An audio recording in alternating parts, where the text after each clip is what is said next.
Hi అండి అందరికీ నాది చిన్న ఛానల్ అండి. ప్లీజ్ సబ్స్క్రైబ్ చేసుకొని లైక్ కొట్టండి. ఇక్కడ వచ్చేసి మనం సాంబార్ చేసుకుందాం. సాంబార్కి కావాల్సిన క్యారెట్, వంకాయలు, దొండకాయలు, బెండకాయలు, బంగాళదుంప, పచ్చిమిరకాయలు, టమాటాలు, కందిపప్పు తీసుకొని కందిపప్పు బాగా కడుక్కొని పక్కన పెట్టుకోవాలి. గిన్నెలో కూరగాయలన్నీ కట్ చేసుకుని పళ్ళెంలో పెట్టేసుకోవాలి. ఇక్కడ కుక్కర్ పెట్టి కుక్కర్లో 2 గ్లాసులు వాటర్ తీసుకొని పొయ్యి మీద పెట్టేసుకొని ముందు దుంపలు వేసుకొని తర్వాత క్యారెట్ వేసుకొని తర్వాత వంకాయలు, తర్వాత దొండకాయలు, బెండకాయలు, టమాటాలు అన్నీ ఒకదాని తర్వాత ఒకటి అన్నీ వేసేసుకోవాలి. ఇలా నేను ఈ ప్రాసెస్లో చేసుకోండి. సాంబార్ బాగా టేస్ట్గా వస్తాయి, సూపర్ ఉంటాయి. నేను వేసినవి అన్నీ వేయండి, ఒక్కడు కూడా మిస్ చేయకుండా. నేను చూపిస్తున్నాను నా ప్రేస్ చివరి వరకు చూడండి. చివరి వరకు చూస్తేనే అర్థమైద్ది. మధ్యలో తీసేయకుండా చివరి దాకా చూస్తేనే మీకు అర్థమైద్ది. సాంబారు బాగా టేస్ట్గా వస్తాయి. ఇలాగని చేస్తే అద్భుతంగా ఉంటాయి సాంబారు.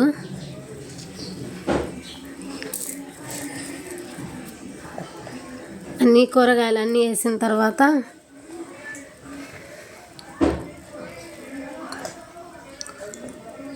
అన్నీ చిన్నగా కోసుకోండి, పెద్దవి కోయకుండా. మనం పచ్చిమిరకాయలు వేసుకున్నాం కాబట్టి కారం కూడా తక్కువే పట్టిద్ది దీనికి.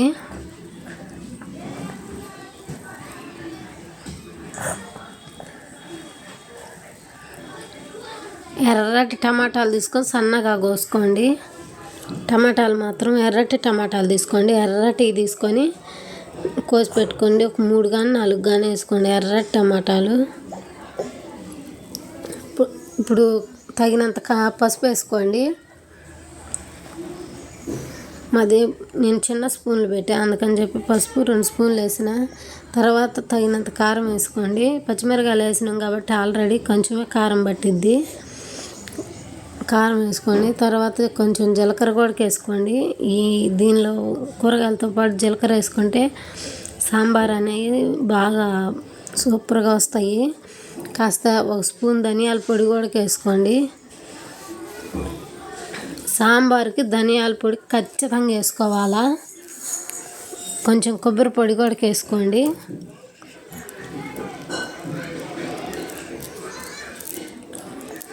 చింతపండు కూడా వేసుకోండి. కూరగాయలతో పాటు చింతపండు కూడా వేసుకోండి. మిరియాలు వేసుకోండి. మిరియాలు అయితే అసలుకి పంట కింద పడుతుంటే తినేటప్పుడు అన్నంలో కలుపుకొని సాంబారు అసలు సూపర్ ఉంటుంది. మిరియాలు కూడా 10 నుంచి 15 వరకు వేసుకోండి. తగినంత ఉప్పు కూడా వేసుకోండి. అన్నీ వేసుకున్నాక గంటి పెట్టి బాగా కలుపుకోండి. లాస్ట్లో బెల్లం గడ్డ కూడా వేసుకోండి. ఇప్పుడు నేను చూపించినట్టు బెల్లం గడ్డ కూడా అంత సైజు వేసుకోండి. వేసుకొని బాగా కలిపేసుకోండి. సాంబార్ అసలుకి సూపర్ వస్తాయి. మనం ముందుగా కడిగి పెట్టుకున్న కందిపప్పును కూడా వేసుకోవాలి. ఇప్పుడు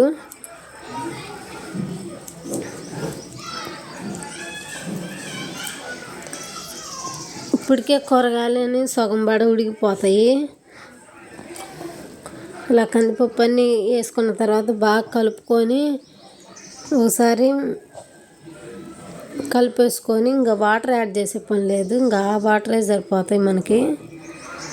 ఇక్కడ దోసకాయలు కూడా కోసి పెట్టుకున్నాం కానీ ఇప్పుడు కాదు, లాస్ట్లో వేస్తాను నేను.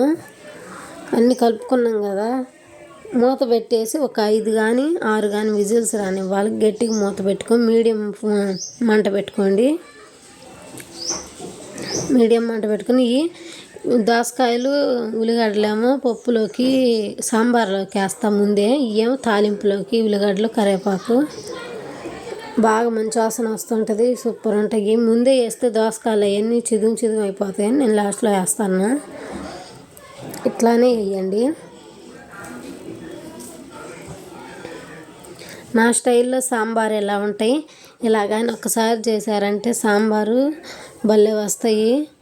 మీరు వదలకుండా చేసుకుంటారు అప్పిసం. ఒకసారి ట్రై చేయండి. ఇప్పుడు ఇంక పప్పు ఎనుపుకుందాం. పప్పు ఉడికిందా లేదా అని చూసుకొని ఇంక పప్పు ఎనుపుకోవాలి. మెత్తగా మెత్తగా పప్పు ఎనిపేసేసుకోవాలి. మెత్తగా వచ్చేసేయాలి మెనిపితే.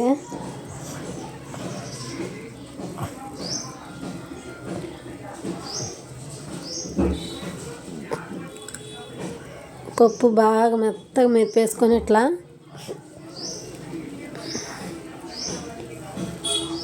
ఇప్పుడు మనం ముందుగా కోసి పెట్టుకున్న ఉల్లిగడ్డలు కూడా వేసేసుకోవాలి.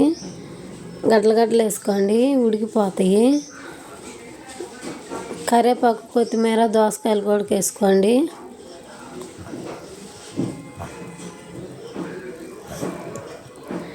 అన్నీ వేసుకొని బాగా కలుపుకోవాలి. ఇప్పుడు కరివేపాకు, కొత్తిమీర వేసుకోండి.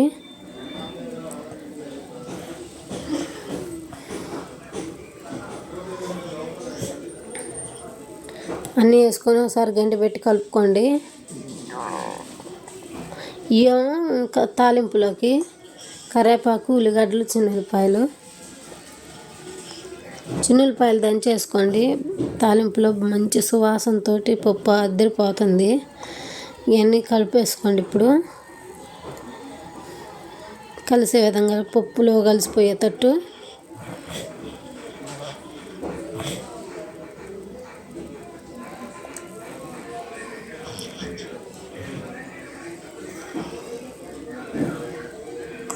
మనకి ఇప్పుడు సాంబార్కి తగినన్ని వాటర్ పోసుకుందాము. పప్పుకు తగ్గట్టు వాటర్ పోసుకొని సాంబార్ తయారు చేసుకోవాలా.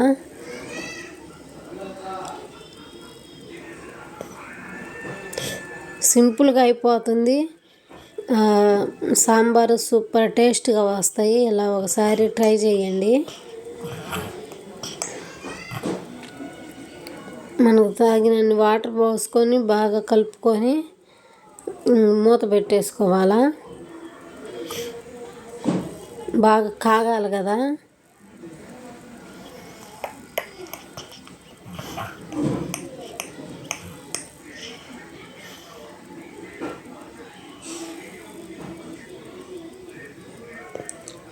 ఇప్పుడు మూత పెట్టేసి విజిల్ పెట్టమాకండి. మూత పెట్టేసి లో మంటలో పెట్టండి. హై మంటలో పెడితే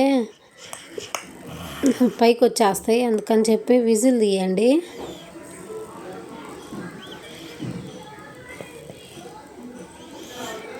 ఇక్కడ వచ్చేసి బాండీ పెట్టుకొని మనం తాలింపు వేసుకుందాం. బాండీ పెట్టుకొని కొంచెం నెయ్యి వేసుకొని కొంచెం నూనె కూడా వేసుకోండి. నెయ్యి, నూనె అది కొంచెం ఇది కొంచెం వేసుకోండి. ఇప్పుడు ఆవాలు వేసుకోండి. ఆవాలు వేసుకొని ఆవాలని చిటపటలాడనివ్వండి, లేదంటే పచ్చి పచ్చిగా ఉంటాయి. ఆవాలు చిటపటలాడనిచ్చి జీలకర్ర వేసుకోవాలి. జీలకర్ర కొంచెం ఎక్కువగానే వేసుకోండి, సాంబార్లో కదా బాగా టేస్ట్గా ఉంటుంది.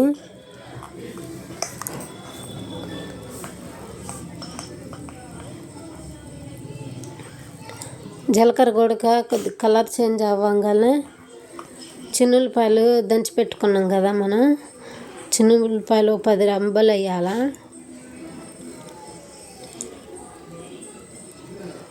అవి కూడా కొద్ది కలర్ చేంజ్ అవ్వగానే కొంచెం ఇంగువ కూడా వేసుకోవాలి. తాలింపులు ఇంగువ వేయకపోతే అది పప్పే కాదు. కొంచెం పప్పు వేసుకోండి.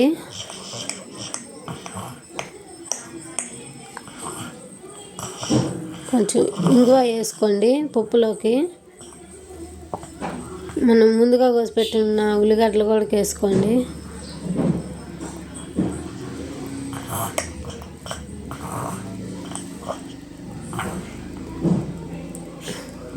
ఇప్పుడు కరివేపాకు కూడా వేసుకోండి. బాగా ఫ్రై చేయండి. ఉల్లిపాయలని తాలింపు అంతా ఫ్రై అయ్యేంత వరకు ఉంచుకోండి. ఇప్పుడు నేను చూపించిన ప్రాసెస్లో కానీ సాంబార్ని మీరు ఇలా కానీ చేసారంటే అసలుకి అద్భుతంగా వస్తాయి. సాంబారు సూపర్ ఉంటాయి. ఇలా ఒకసారి ట్రై చేయండి. తాలింపు అంతా సాంబార్లో కలిపేసేసుకోండి. ఉల్లిగడ్డలో చూడండి అసలు ఎంత మెత్తగా ఉడికిపోయినాయా, సూపర్ వస్తాయి.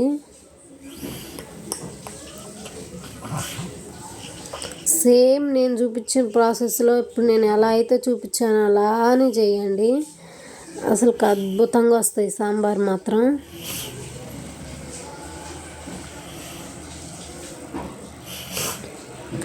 వేడి వేడిగా అన్నం పెట్టుకొని సాంబార్ పోసుకొని తింటుంటే సూపర్ ఉంటాయి. Please subscribe